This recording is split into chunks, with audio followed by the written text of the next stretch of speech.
देखिए, उत्तर प्रदेश में चुनावी मौसम हमेशा जो है वो किसी न किसी विवाद के इर्द गिर्द घूमता ही रहता है। आपको भी पता होगा ये चीज़। कभी अयोध्या तो कभी काशी मथुरा, और इस बार जो है मामला होली बनाम जुम्मे की नमाज का गरमाया हुआ है। सरकार कह रही है कि ये बस कानून व्यवस्था का मामला है, लेकिन विपक्ष इसे सांप्रदायिक ध्रुवीकरण यानी धार्मिक बंटवारे से जोड़ रहा है। पर सच्चाई ये है कि मुद्दे जो हैं वो अब आस्था के से ज़्यादा जो है वो सत्ता की बिसात पर रखे गए मोहरे हैं। संभल के सर्किल ऑफिसर सीईओ अनुज चौधरी ने जो बयान दिया है वो उनके पहलवानी अंदाज में था। आप भी देखिए कि उन्होंने क्या कहा है। हाँ, नहीं, मेरा सीधा साफ ये है, होली का दिन है, जुम्मा साल में 52 बार आता है, होली साल में एक बार आती है। तो मुस्लिम समुदाय के लोगों को यदि किसी को लगता है भाई आपको होली के रंग से आपका धर्म भ्रष्ट हो जाएगा या जो भी है, तो वो उस दिन ना निकले, घर से ना निकले। और यदि निकले तो उसका इतना बड़ा दिल होना चाहिए, वो दिल होना चाहिए कि भाई सब एक जैसे हैं, रंग तो रंग है।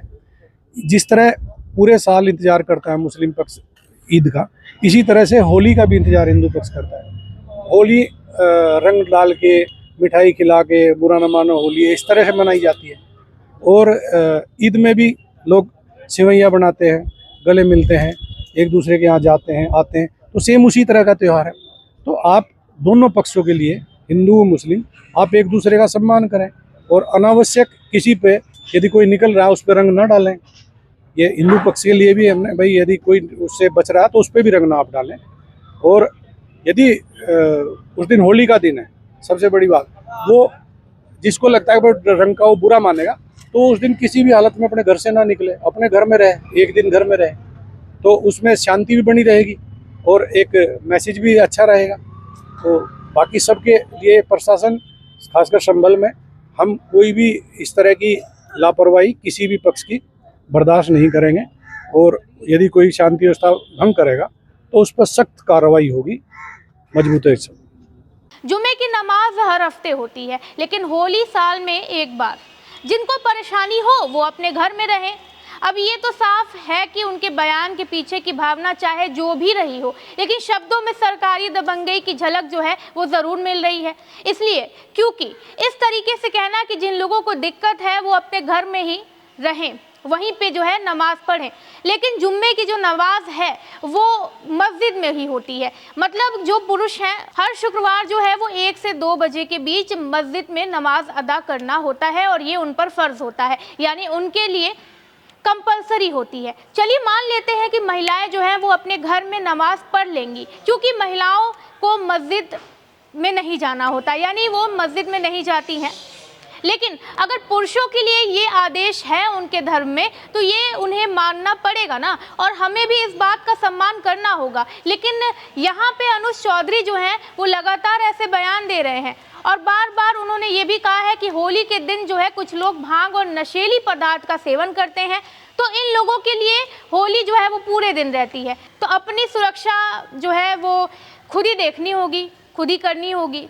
कहने का मतलब ये है कि अगर कोई भांग के नशे में आकर होली खेलता है या कुछ ऐसी हरकत करता है तो इसका भी क्या किया जा सकता है, ये कोई बड़ी बात नहीं है। विपक्ष की जो राजनीति है वो भी स्वाभाविक है, क्योंकि इस मामले ने अब जो है वो तूड़ पकड़ लिया है। इस मुद्दे पर मुख्यमंत्री योगी आदित्यनाथ ने एक निजी न्यूज़ चैनल को इंटरव्यू देते वक्त जो है इस बारे में प्रतिक्रिया दी है या कमेंट किया है। उन्होंने साफ कहा है कि संभल के सीईओ ने जो कुछ कहा है वो गलत नहीं कहा है। ये ओलंपियन और पहलवान है, इसलिए उन्होंने स्पष्टता से बात की है। मतलब ये तो प्रशासनिक तर्क की नई ऊंचाई है। क्या अब सरकारी अफसरों के बयानों की भाषा उनके शारीरिक कद यानी उनके हाइट और वेट से नापी जाएगी? क्या उनके खेलों की पृष्ठभूमि से तय होगी कि वो क्या बोल रहे हैं? अगर कोई इस बात पे जो है, एक एग्जाम्पल है कि अगर कोई अधिकारी है और वो योग में जो है वो सक्षम है, योगा करता है, तो इस बारे में वो क्या कहेगा कि जो लोग नमाज के साथ होली का संतुलन नहीं बना सकते हैं वो प्राणायाम करें और शांति से बैठे रहें। मतलब डिफेंड करने का भी एक तरीका होता है। शायद वो ये भी कह सकते थे कि जो अनुज चौधरी ने कहा है उनके कहने का तरीका अटपटा था, उन्हें ऐसा नहीं कहना चाहिए था, या सीधे ये कह देना कि पहलवान है और पहलवानों की भाषा ऐसी ही होती है, जो उन्होंने कहा वो ठीक कहा। मतलब उनके स्टेटमेंट से धार्मिक आहत जो कुछ लोगों को पहुंचा है और यहाँ पर समर्थन मिल रहा है। आपके मुताबिक अगर शायद उनकी बात सही भी हो, लेकिन तरीका तो गलत था ना। खैर, इस पर योगी जी ने यह भी कहा है कि हर किसी को एक दूसरे की भावनाओं का सम्मान करना चाहिए। अब ये कितना दिलचस्प है कि सरकार हमेशा भावनाओं के सम्मान की अपील करती है, लेकिन ऐसे किसी बयान के बारे में ये नहीं सोचती कि इससे लोगों की भावनाओं को नुकसान पहुंच सकता है। संभल का प्रशासन कह रहा है कि 2 बजे तक होली खेल लीजिए, फिर नमाज पढ़ लीजिए। इस बयान को सुनकर एक सवाल उठता है कि नमाज की बात यहाँ पे नहीं हो रही है। अगर कोई इंसान है, कोई व्यक्ति है, वो बहुत ज़रूरी काम से कहीं बाहर जाता है, मान लीजिए किसी बच्चे की तबीयत खराब है, वो हॉस्पिटल जा रहा है अपने परिवार के साथ, परेशान हो, उस वक्त मना करने के बावजूद उन पर जो है रंग डाल दिया गया, या आप उन्हें नहीं जानते हैं, पीछे से आपने उनके ऊपर रंग डाल दिया, तो क्या ये सही होगा? और फिर कह दिया जाए कि बुरा ना मानो, होली है। देखिए, होली भी उन्हीं के साथ ही खेलते हैं ना, कि जो होली को खेलना चाहता हो। कुछ लोगों को नहीं पसंद होते हैं, रंगों से एलर्जी होती है, इसलिए नहीं खेलते हैं, तो क्या और उन पर रंग डालना सही होगा? होली एक खुशी का पर्व है, इसे ऐसे प्रशासन ने इस तरीके से पेश किया है कि जैसे कोई डर का मामला हो। अपनी जान बचानी है तो घर में सुरक्षित रहिए। देखिए, आज के टाइम में कोई भी होली में, अब खास तौर पर किसी भी अनजान इंसान पर रंग नहीं डालता है। आप या हम उसी के साथ होली खेल सकते हैं जिसे हम जानते हो, जो हमारे साथ खेलना चाहता हो, वो भी उनके कंसर्न लेके, यानी उनसे पूछ कर। हम जिसे ना जानते हो और वो अपने काम से जा रहा हो, आपसे कोई मतलब ना हो, ना आप उसे जानते हो, फिर भी आप उनके ऊपर जो है वो रंग क्यों डालेंगे? एक सड़क पर जाने वाली बूढ़ी महिला हो, अगर वो धीरे धीरे अपने रास्ते पे जा रही हो, उन पर रंग डालकर क्या मिलेगा आपको? और ऐसे जो हरकत करते हैं वो कुछ ही लोग होते हैं जो नशे में होते हैं, या जिन्हें ये नहीं पता होता कि होली जो है वो एक त्यौहार है, इसे खुद मनाना चाहिए। आने जाने वाले लोगों के साथ नहीं, जिन्हें हम नहीं जानते, उन्हें परेशान करके होली नहीं मनाना चाहिए। ये कुछ लोगों को नहीं पता होता है। संविधान में धर्म निरपेक्षता की बात होती है, लेकिन यहाँ मामला धर्मों को शेड्यूल करने तक पहुँच गया है।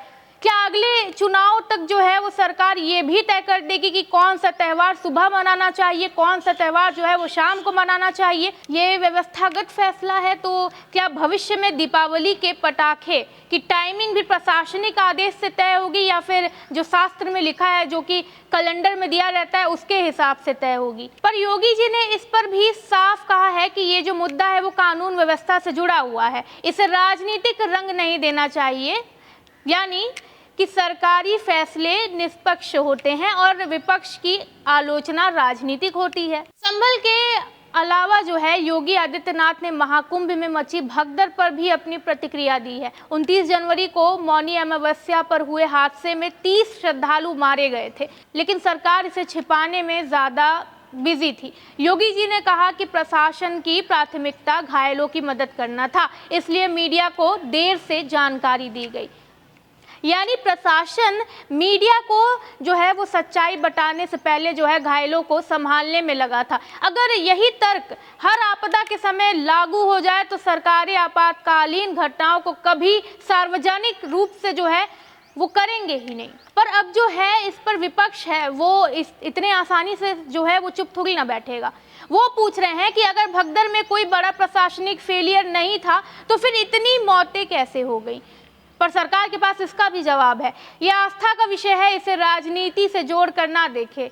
मतलब आपकी प्रशासन की गलती नहीं है, मतलब ये कि कुंभ में जो है वो पुअर मैनेजमेंट नहीं था, ये उन श्रद्धालुओं की गलती है जो अपनी आस्था मानकर जो है आप ही के बुलाने पर कुंभ में स्नान करने के लिए गए थे। खैर, असली मुद्दा क्या है? संभल का विवाद हो या महाकुंभ की भगदड़, दोनों मामलों में सरकार की रणनीति बिल्कुल साफ दिखती है। जब तक जनता सवाल ना उठाए तब तक मामला जो है वो कंट्रोल में है, और जब जनता सवाल उठाने लगे तो उसे राजनीति करार दो। अब सवाल ये है कि क्या सरकार धर्म के नाम पर नियम बना रही है या सिर्फ अपने बैंक वोट के गणित को जो है वो साथ रही है? अगर कानून व्यवस्था के नाम पर त्योहारों की टाइमिंग तय की जा रही है तो क्या यही नियम हर धर्म के लिए जो है वो लागू होगा? और सबसे बड़ा अहम सवाल ये है कि क्या अगले चुनाव में भी ऐसे ही मुद्दे को जो है उछाल कर असली समस्याओं को जो है ध्यान भटकाया जाएगा उनका, कि असली समस्याएं जो है वो भी सामने लाएगी सरकार? इन सवालों का जो जवाब है वो शायद अब सरकार के पास भी ना हो,